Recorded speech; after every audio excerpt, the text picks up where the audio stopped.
It's Wednesday. You know what that means. We are here to do an AEW Dynamite review, full show review of the December 30th, 2020 show. And this is the Brodie Lee tribute show. And we have our own tribute to Brodie Lee as well. You will hear the 10 sounds ringing of the bell. And we'll get the podcast started after that.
What's going on, everybody? Welcome to Everything Pro Wrestling. Everything Pro Wrestling is a show by the fans, for the fans. I am joined, like I am every Wednesday night, by my co-host, Derek.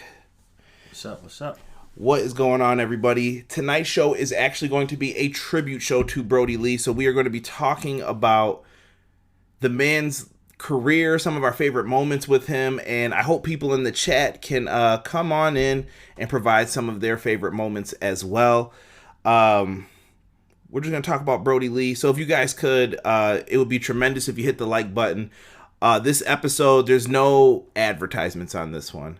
There's no Manscaped. There's not going to be any of the usual ads. I wanted to make this about Brodie Lee more so than anything else.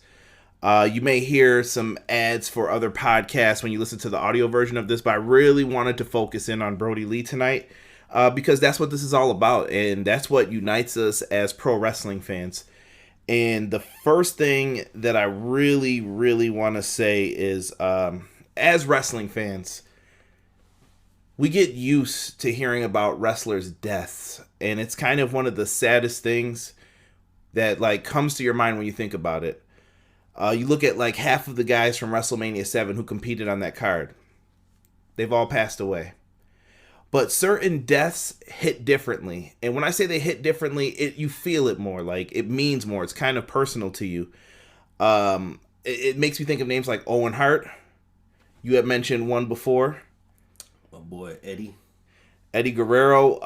It just feels different sometimes, and Brodie Lee is the latest one that just feels different, probably because he was an active performer. And we all were just thinking dang, man, where is he? When's he coming back? I thought he was going to feud with Paige. I was already in my head Brodie Lee's going to come back. He's going to feud with Hangman Page or John Silver. Those had to be the two people, and we didn't get the chance to see that. But more importantly, a family lost a great person. He had 2 sons, a wife. Brodie Lee is tremendous. And some of the moments that make me smile when I think about Brodie Lee are, shout out to Rob when he's listening to this. I don't know if he's watching live or not, but the man friggin' hated the Buffalo Sabres, even though he's from Rochester. And he always wore the Maple Leafs hat. If you saw all the the vignettes tonight in the packages, you saw a lot of the Toronto Maple Leafs gear he was wearing. And I believe he is we're going to say the Washington football team fan as well. And I'm not a Bills fan. So I think more and more this makes sense to me as to why you could relate to him. Yeah. Because Derek's also from Buffalo, just a pure hater, man. Pure hater when it comes down to it, bro. But you know what? I got to show some love to everybody that's in the chat. Mr. Foul, what is going on? I just saw you pop in here. Tokyo Rockstar. R.I.P. to Brodie Lee. Nothing wrong with that, brother. Sick, rest easy, Brodie. Appreciate it. BJ, respect. I hope you guys are doing good. BJ, we hope you're doing well, brother. The tears stopped and you brought them back. I'm sorry, Jocelyn. My bad. My bad. Team Ace said, R.I.P. Brodie Lee. Thank you, Team Ace. B-Boy Skyline said this card was epic. Hats off to the wrestling community in general, and I'll get into that in a second. But yeah, this was a good card tonight. He made a mark in AEW. He definitely did. It was cool for WWE to let AEW use some of their photos. I don't think they would let other companies do that before. Nah. And I don't even know if those were all WWE's. Those might have been personal shots. Josh Burton from Everything College Basketball says, what a beautiful show. It deserves well over 1 million. Agreed, Josh. Agreed. Reading the tweets from the past few days, he was a great man. Definitely. How did I become a fan of Brodie Lee? Was up, up, down, down, B-Boy Skyline said. Yeah, video games unite people, man. Yeah, definitely. Derek's going to have a lot of good things to say on this one, trust me.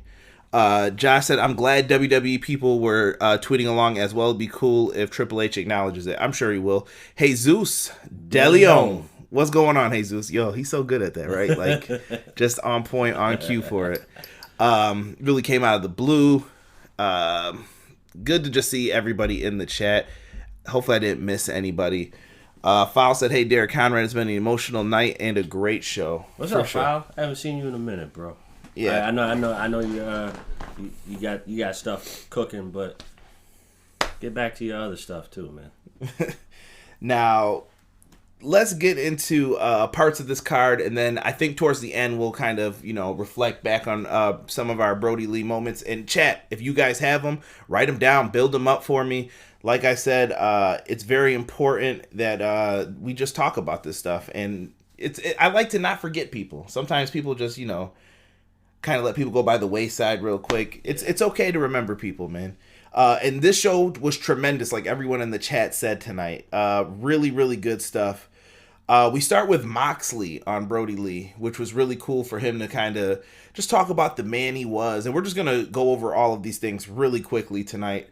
We opened up with Matt Hardy and Private Party versus the Young Bucks and Colt Cabana. Fun match, I thought. Oh, yeah. This is a good match. Fun match. Colt was a favorite. Colt had, if you were watching it, Colt had you kind of feeling for him, man. Like, the tears in people's eyes during this, you could say it almost in every match, but Colt was the first one out there, and he was holding, like, the tears back. Yeah. You could see it. But I will say this. All of these people in this match, they performed their asses off tonight. Yes, they did. They did very well. Matt Hardy played it up as a heel. I thought Private Party did very well in this. It was fun, man. Yeah. Period.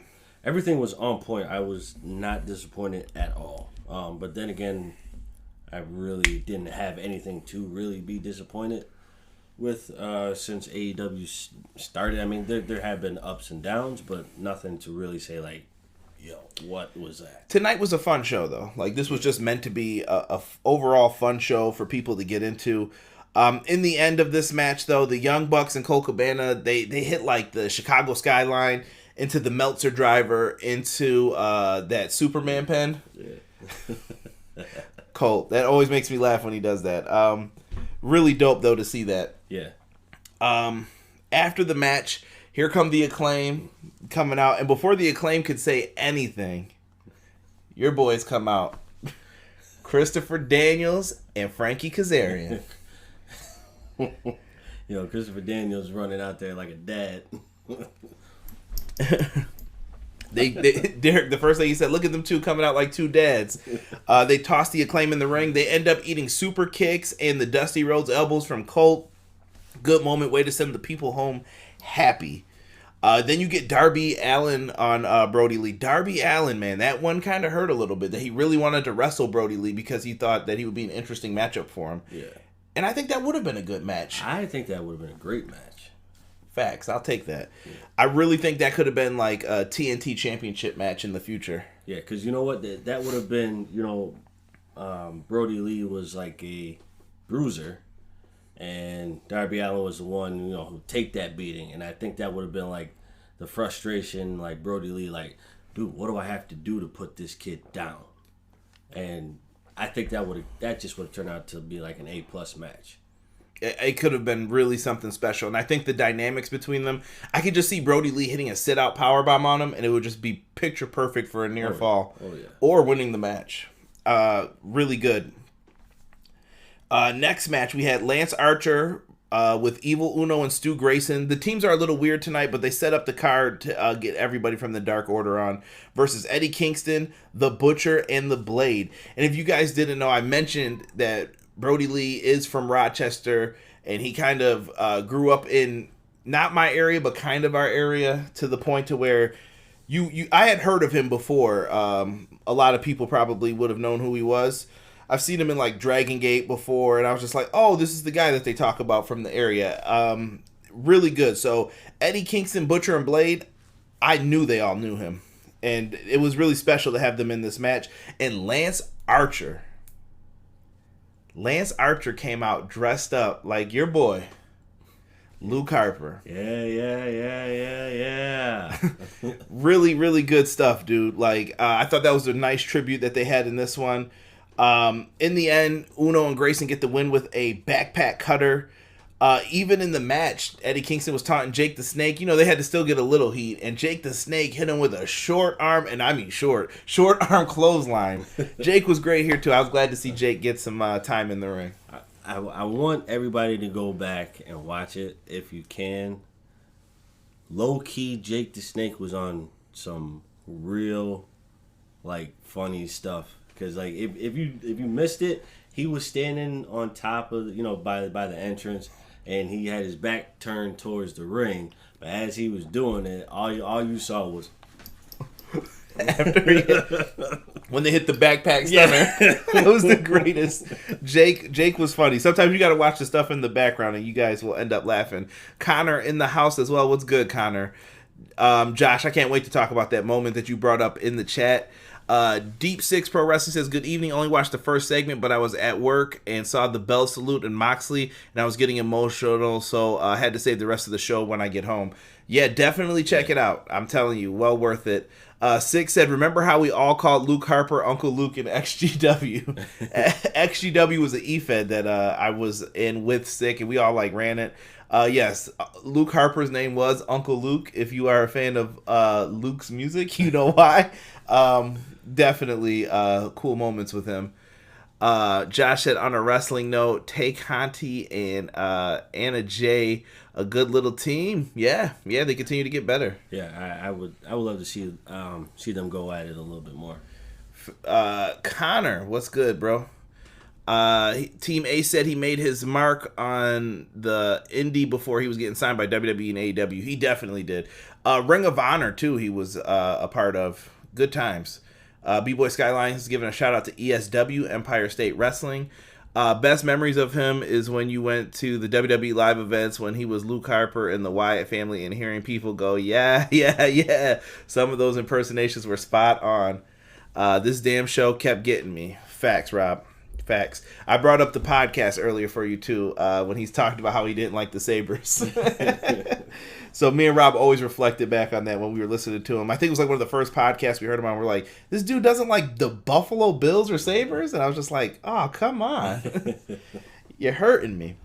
Afterwards, we hear words from Dax Harwood, Arn Anderson, and an emotional Bryce Remsburg.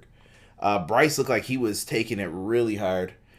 And he said one line that I did write down that I thought we had to say here. There was a Mount Rushmore of dads in pro wrestling.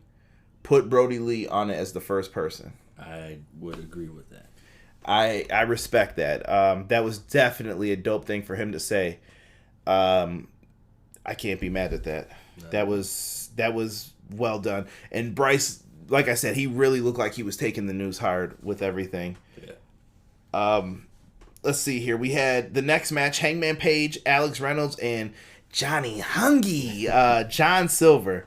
Some of the best BTE moments are with them. I'll try to save that towards the end. They take on MJF, Santana, and Ortiz.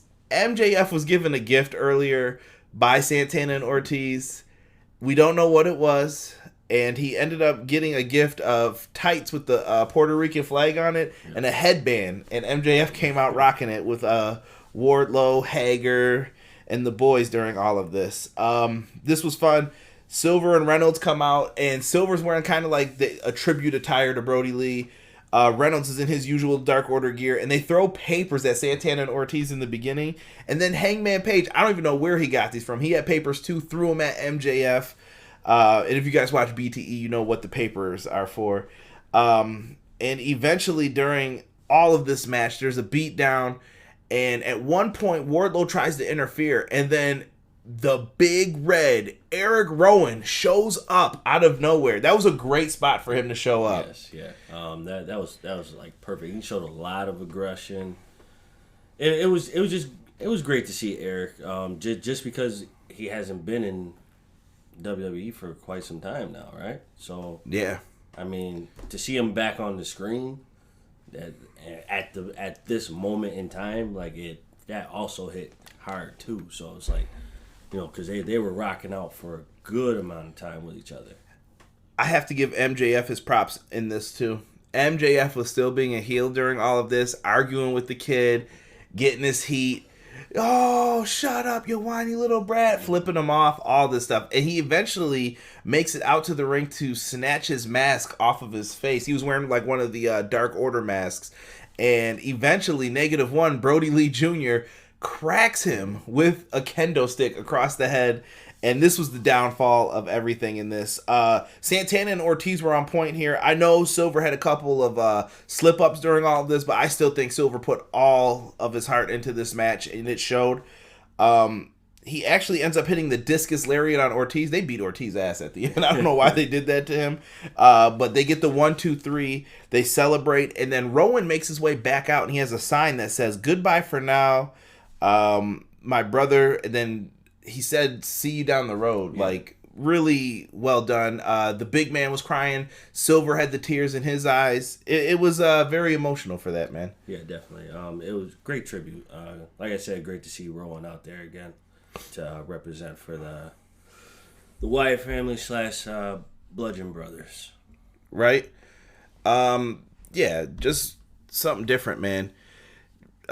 Dude. I can't. I'm not mad at it, dude. Just well done for what they did here. Eddie Kingston, I thought, had a really good promo too for Brodie Lee. They had him backstage, kind of with the screen behind him, and he had come out and he cut a little bit of a heel promo on the Dark Order before, but he talked about knowing Brodie Lee because Eddie Kingston was on the Indies for a very, very long time, and he brought up that your father's never really gone. And it kind of hit me just about people in general. Your father's never really gone because everything he taught you, you're still applying. And you're going to teach someone that stuff one day. And I was like, right. Man, that was deep. And it just kind of faded out. Eddie Kingston has a way with words that's just beautiful. It's kind of weird. I don't know how to put it. It's like mesmerizing. Yeah, he's just like one of those dudes you would just sit like at a round table with and just chill and just talk about something. And he's about to drop some knowledge on you. And I'm like, respect, bro. Yeah. Love Eddie Kingston and what he does. Next, we have Ty, whatever you want to say. Ty Conti and number 99, Anna Jay versus Penelope with your boy, Kip Sabian and Miro, and Dr. Britt Baker and Rebel. Kip looking like Tony Hawk today, bro. Let Kip rock, man. Kip was having fun tonight. This was a fun matchup. I agree with what Josh had brought up in the chat before about them being a great tag team. I think Conti and Anna Jay, they got some chemistry here. And I'm interested to see what they end up doing with a lot of the storylines involving people in the Dark Order and where things are going to end up going from here. Yeah. The Queen Slayer ends up getting applied to Penelope for a tap-out victory. Not mad at it. Like I said, the Dark Order shined tonight. Anna Jay did very well, and I think she's improved so much from the time she debuted. Yeah. Like, when did she come in? It was that show in the gym in Atlanta, right? When the pandemic first happened. Yeah. Look at her now. Like, crazy. She's a big-time star, I feel, in the women's division. Yeah. She has grown tremendously, and a lot of it has to do with Brodie Lee. So, and you can see it in her eyes after the match. Well, I mean, like, you can see it in everybody's eyes, but this one hit hard for her big time because he was the one that helped coach her all the way through to get her where she's at right now. Right. I see a lot of people showing John Silver some love in the chat, and I do agree. He is a big-time babyface waiting to happen. Oh, yeah. Exactly. Clean sweep tonight is right, Ace. For sure. We end up going through what's going to be on next week's card. So next week's card is now the, was it New Year's Bash? Was that what they were calling it? I think that's what they were saying. Something like that. We got Snoop Dogg on the card. He'll be on commentary. Jon Moxley returns. Kenny Omega versus Rey Fenix for the AEW Championship to make up for their World Title Eliminator tournament match that never happened. We are also going to have Hikaru Shida defending the women's title against Abaddon. I am very excited about that. That bite last week was pretty dope between them, not gonna front. Yeah. Great. Bucks and SCU, basically Team Cali versus the Acclaim and TH2. I definitely want to see the Acclaim come out rapping and TH2 dancing to it. I think that could be money.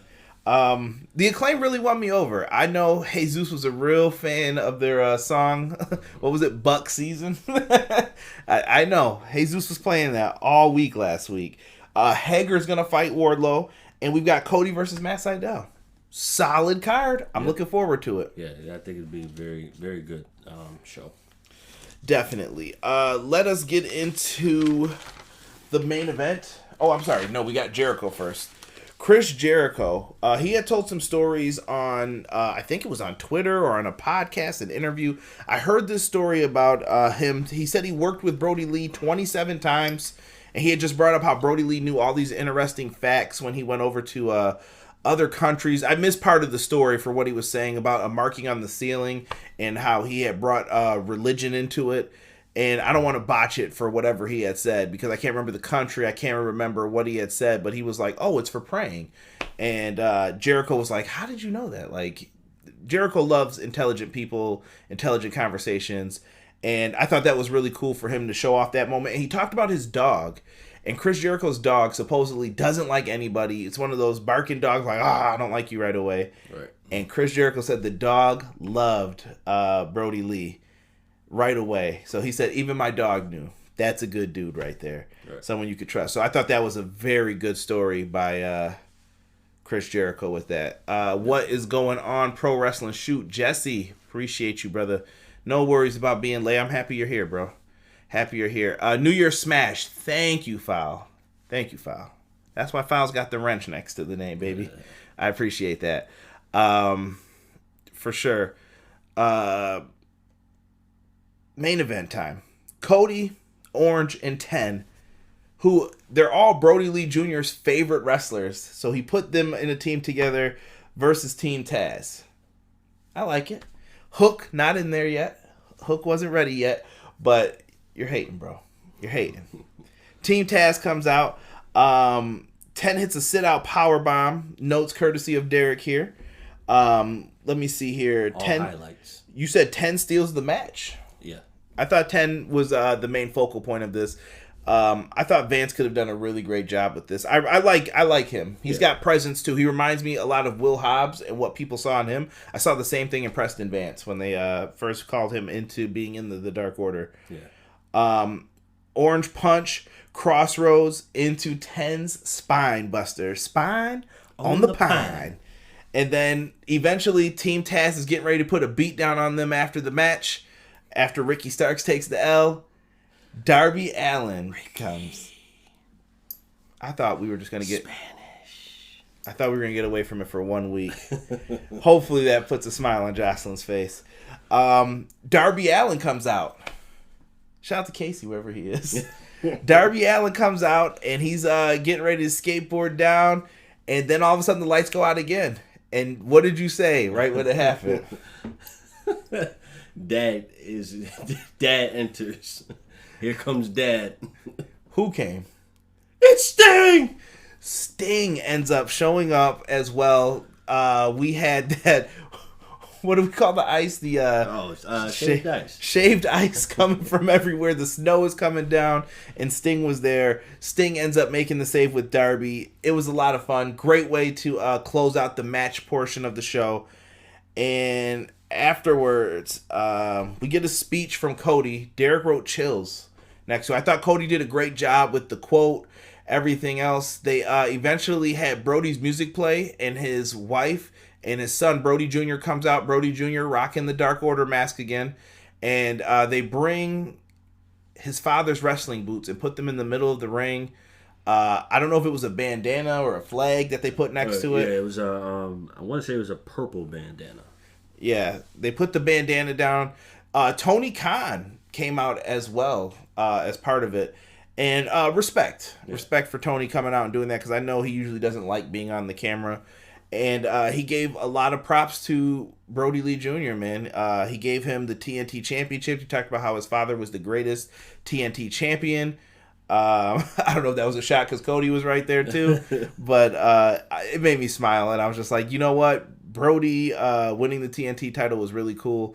He gives his son a replica TNT Championship belt, and they just basically ride off into the sunset with this video, and it was well put together video package. Yeah.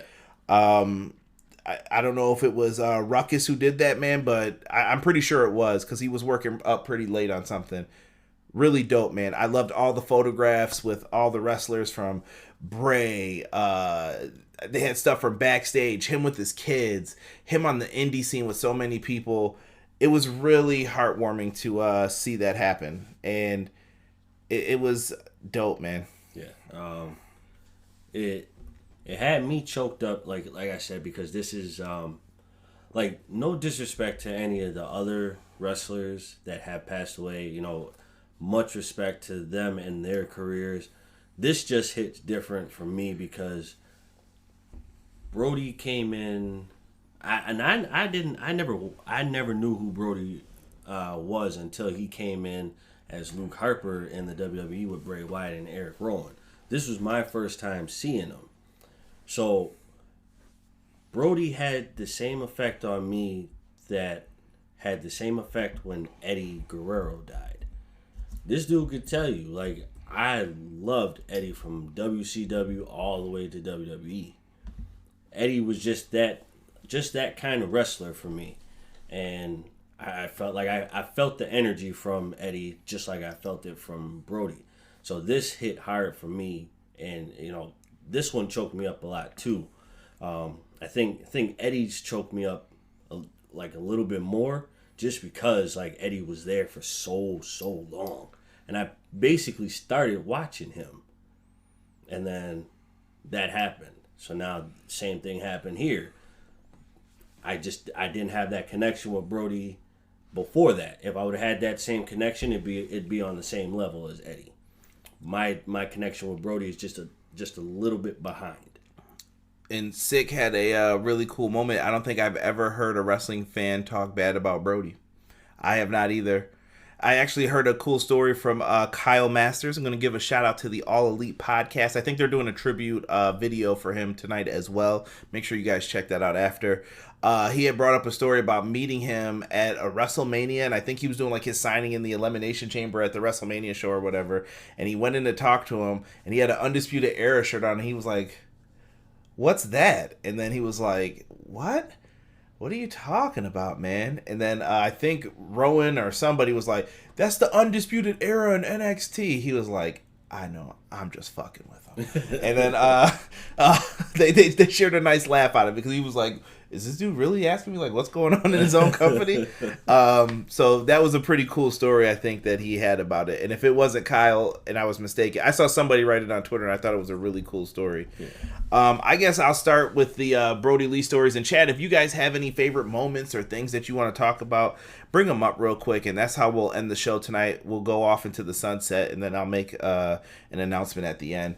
But the idea of Brodie Lee is just great. And AEW Rochester, supposed to be my first AEW show. That is the week that all of this started. The COVID, pandemic, whatever you want to call it. Bullshit. We were supposed to be there for his debut in AEW. And I've always been bummed that we missed out on him and Matt Hardy debuting because love them both. I think they're both great wrestlers. And I really, really wish that we got to see that show. But with everything that happened, whatever, it's cool. But I really wish we would have been there for that show. Yeah. What about you? You got one for Harper or Brodie? For Harper, I gotta say, like, my fondest memory is when he would always go, yeah. But the best part that this dude could tell you, I called out the Gator roll before Michael Cole called that out. So, Michael, if you see this, thank me for you learning the Gator roll. Wait, time out. Michael Cole doesn't know the name of any moves. But he started using it like a little bit after I started saying it. So it's just like back when when we were rapping and you had that line that Fab took after you. If he said it first, it's probably more famous. You know how that goes. Well, Michael Cole's not famous. Peace, bro. But keep the love. Keep the love. This is it. We're not here to bash Michael Cole. No. But yeah, no. I gotta say, like, my favorite two matches that included Luke Harper. For one, the first match that I have to say, had to be the tag team match between Eric Rowan, Luke Harper, and the Usos. When they had the tag team match, best 2 out of 3. Ooh, that was a good match, actually. That was probably the best time I've ever seen, like, come out of, like, the Usos. Like, the Usos really impressed me. Like, now everybody knows I feel the Usos are sloppy. Not saying they're not a great team. They are a great team. I just think some of the moves that they do are kind of sloppy. Derek's talking about this layer shirt. I want a resident hater of EPW. Like, this dude is the king of hate. Please. Listen, I'm just saying. But all that aside, that was a fucking great match. The best match, Wyatt's versus The Shield. Bro, that match was so great. They got This Is Awesome chants before they locked up. Yes. That was what I was going to bring up. When they got the This Is Awesome chants, like, it was so great. I was a big Shield guy at the time. Like, I was always Ambrose, Rollins, Reigns. Like, those were my guys. And Derek was a Wyatt family guy, so he was always about Bray, Harper, Rowan. And the crazy thing is, we loved all 6 of them. Right. We were like, yes, let these dudes lock up. And it finally happened, and the right team went over, in my opinion. The Shield were already major over at the time. Yeah. Right before, what was this, WrestleMania 30. Yep. Because that's where it all went downhill for Bray. Yeah. But after that, though, that match, they were riding such a high wave that I was like, yo, they're going to do things with these guys. They had, like, my hope really high on all of them. I thought that was really good. Let's see what the chat's saying here real quick. Six said, if anything, he was underused. I can definitely agree with that. Very underused. We were just talking about him being the Intercontinental Champion. He beat Dolph Ziggler. You guys can see the picture. That was a great match, too. Dude, he caught him with that discus clothesline, and Dolph sold that shit. Like, he got knocked out of his boots. He took that clothesline, bro, very well. And I thought it was a little cool IC title run for him. I have the picture up because I loved Luke Harper as the Intercontinental Champion. Yeah. Good point, Sick. Sad to see he didn't get to debut with any fans. Yeah, but you could just tell by the buzz on the internet. People would have went crazy for it. I know they would have, Jesus. Oh, yeah. Six said best big boot in the game. I do love some Brodie big boot. Yeah. Let's see here. Favorite moment in AEW, beating Cody for the AEW title. Favorite match was him and Moxley at Double or Nothing. The Cody match was great. Bro, was Rob here that night when we were watching it? I think so. Or maybe we called him after. Bro, me, him, and Rob, wherever we were, however the conversation was, we were in awe for like 20 minutes. Even after we did the show, we were like, yo, did Brodie Lee just kick the shit out of Cody, like Brock Lesnar style, and gave him no like offense at all? And then he dumped the championship belt remains on Cody like he said he would.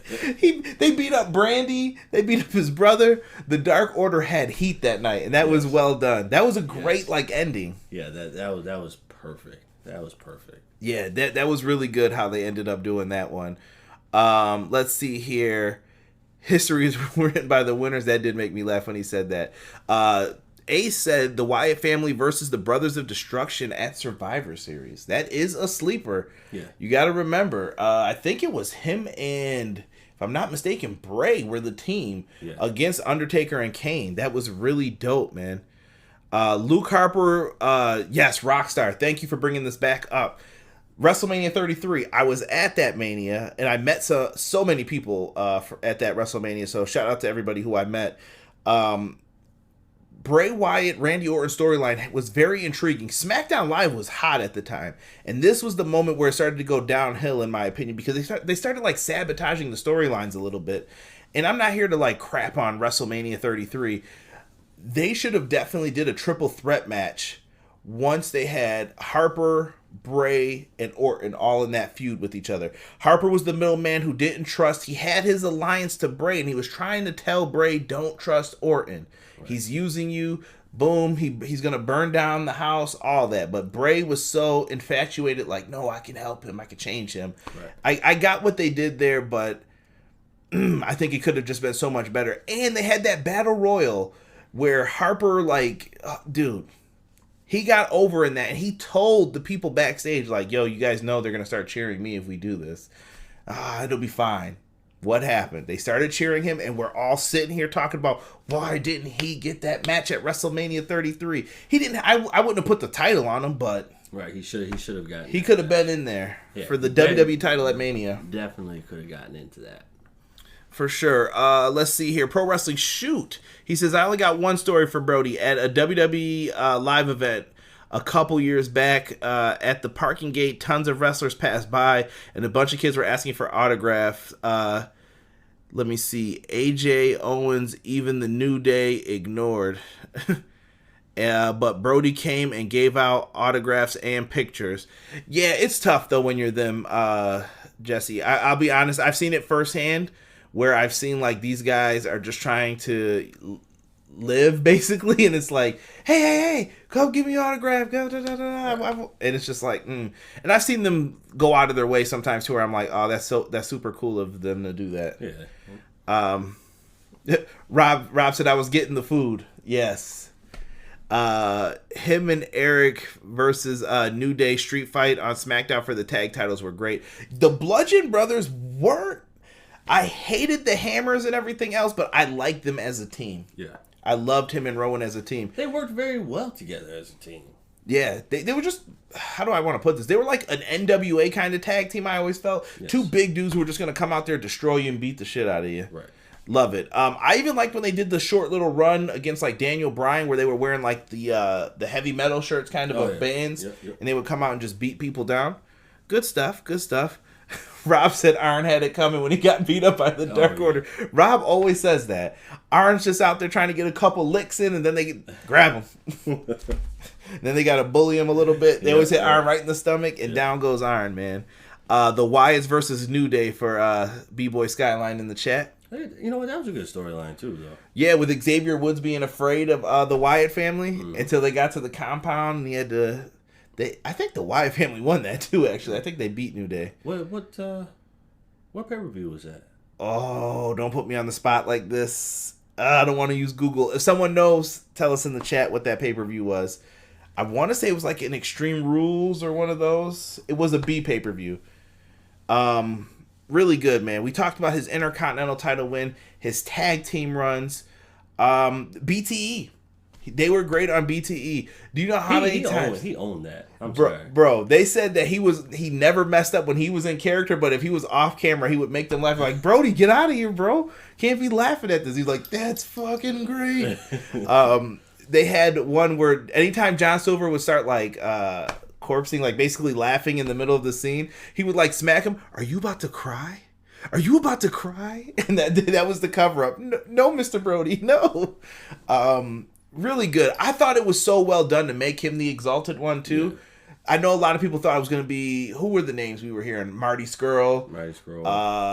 Matt Hardy, people thought. I thought that he was the perfect choice to lead that faction. Battleground. Thank you, Skyline. Battleground.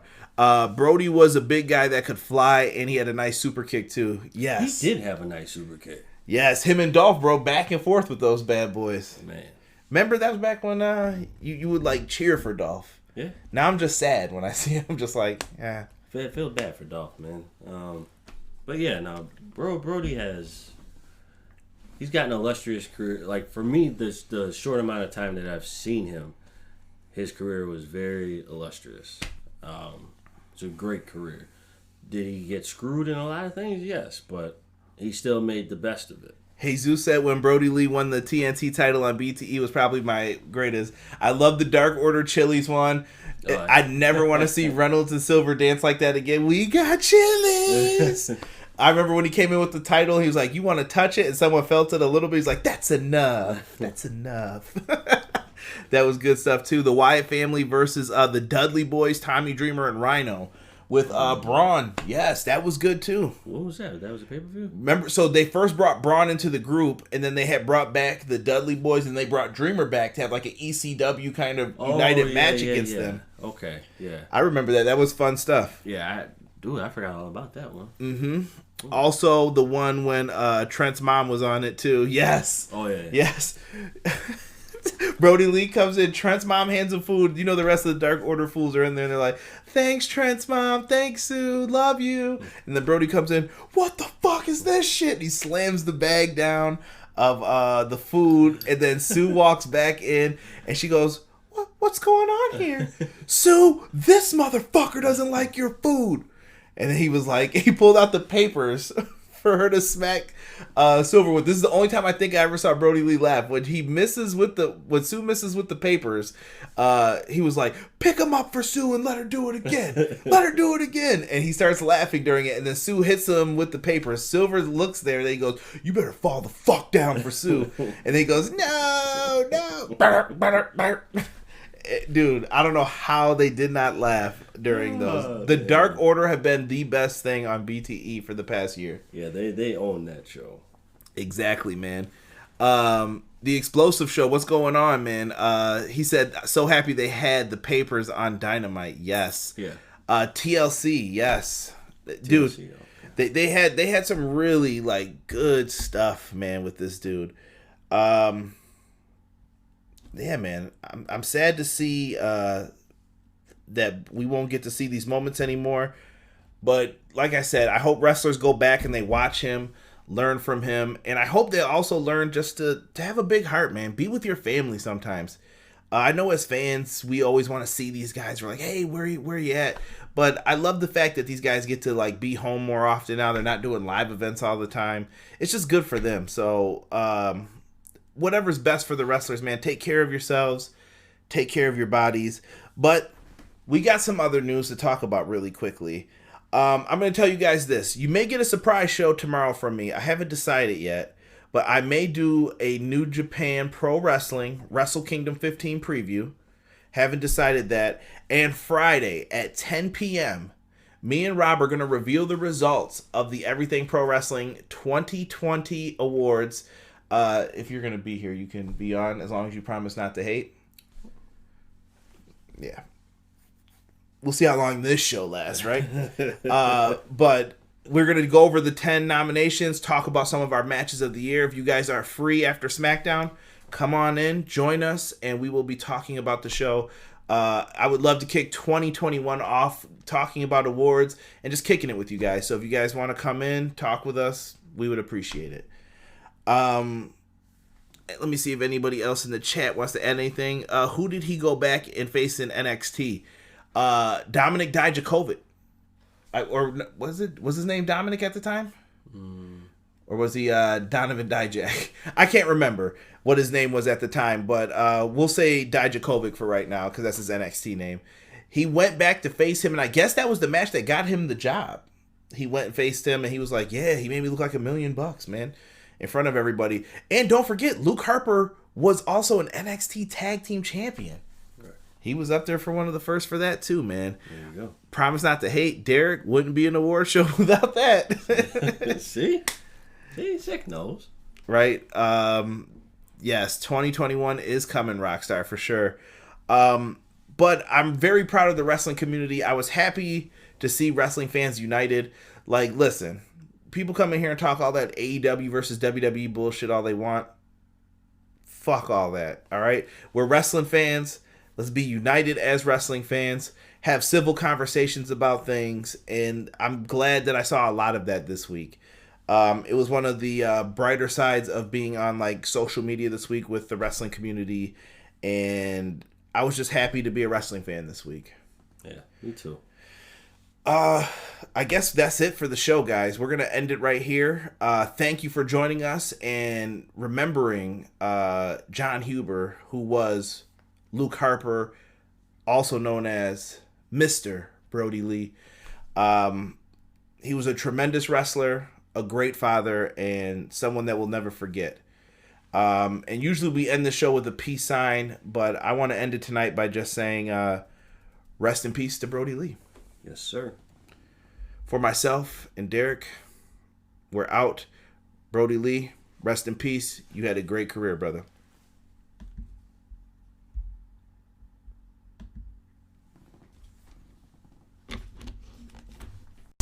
Everyday pro wrestling, they can never be you. Listen to the podcast for the people. The best show that's here, so listen in.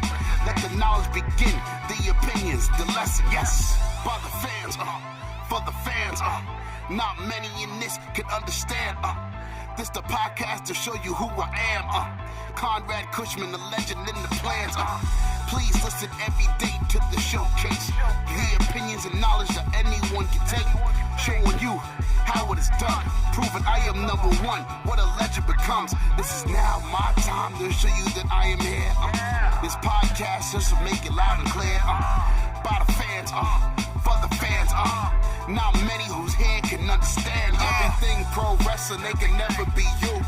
Listen to the podcast here for the people. The best show that's here, so listen in. Let the knowledge begin, the opinion and the lesson, yes. Everyday pro wrestling, they can never be you.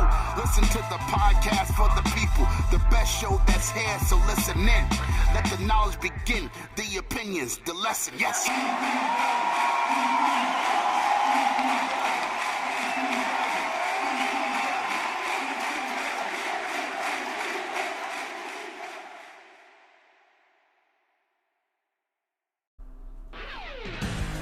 What's going on, EPW Nation? It's your boys from the Everything College Basketball Podcast, Josh and Peyton, here to remind you all that college basketball season is right around the corner.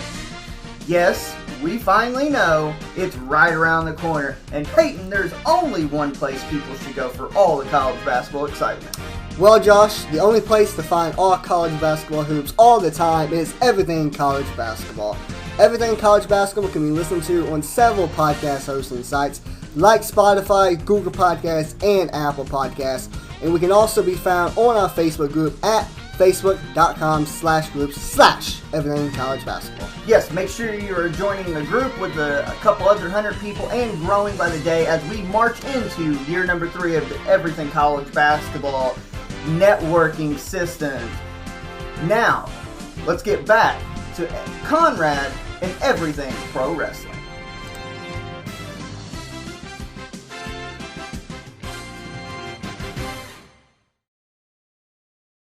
What's going on, Everything Pro Wrestling listeners? This is Jesse Carter over at the Pro Wrestling Shoot Podcast. The Pro Wrestling Shoot Podcast covers interviews from your favorite independent wrestling stars, along with some current AEW, Impact, and former WWE stars. We also cover some of your favorite classic pay-per-views from WWE, WCW, ECW, and Impact Wrestling. We also cover some current reviews on all AEW, WWE, and NXT pay-per-view events. Come check us out on all your favorite audio podcast platforms, including Spotify, Google Podcast, and Apple Podcasts. Follow us on our Facebook and Instagram pages over at the Pro Wrestling Shoot, and follow me on Twitter at Carter Inc. That's CARDERINC. All right, let's get back to Conrad and Everything Pro Wrestling. Are you looking for the newest and hottest in the world of pro wrestling? Then check out the amazing action on Powerslam.tv, the biggest indie pro wrestling channel in the world.